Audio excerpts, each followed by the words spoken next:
Operation સિંદૂર બાદ કેન્દ્રીય ગૃહમંત્રી અમિત શાહ 3 દિવસ માટે આજથી ગુજરાતના પ્રવાસે આવી રહ્યા છે। ઓપરેશન સિંદૂર બાદ આજે પ્રથમવાર કેન્દ્રીય ગૃહમંત્રી અમિત શાહ ગુજરાતના પ્રવાસે આવનાર છે। તો વિગતો મુજબ આજથી કેન્દ્રીય ગૃહમંત્રી અમિત શાહ 3 દિવસ માટે ગુજરાતના પ્રવાસે આવી રહ્યા છે। આજે સાંજે કેન્દ્રીય ગૃહમંત્રી અમિત શાહ અમદાવાદ પહોંચશે। તો વાસ્તવમાં 3 દિવસ દરમિયાન અમિત શાહ અલગ અલગ કાર્યક્રમમાં હાજરી આપશે, જેમાં ખાસ કરીને ગાંધીનગર તેમજ અમદાવાદમાં વિકાસ કાર્યોનું લોકાર્પણ અને ખાતમુહૂર્ત કરશે। આ સાથે જ અમદાવાદ મ્યુનિસિપલ કોર્પોરેશનના વિકાસના કામોનું લોકાર્પણ અને ખાતમુહૂર્ત કરશે। તો ગાંધીનગરના સાંસદ અને કેન્દ્રીય ગૃહમંત્રી અમિત શાહ આજથી 3 દિવસ સુધી ગુજરાતના પ્રવાસે છે।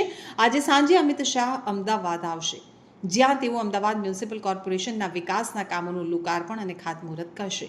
117 કરોડના ખર્ચે બનાવવામાં આવેલા પલ્લવ બ્રિજનું લોકાર્પણ કરવામાં આવશે। આ સાથે 14.71 કરોડના ખર્ચે બનેલ ગજરાજ વોટર ડિસ્ટ્રીબ્યુશનલ સ્ટેશન ઓગમેન્ટેશનનું લોકાર્પણ કરશે।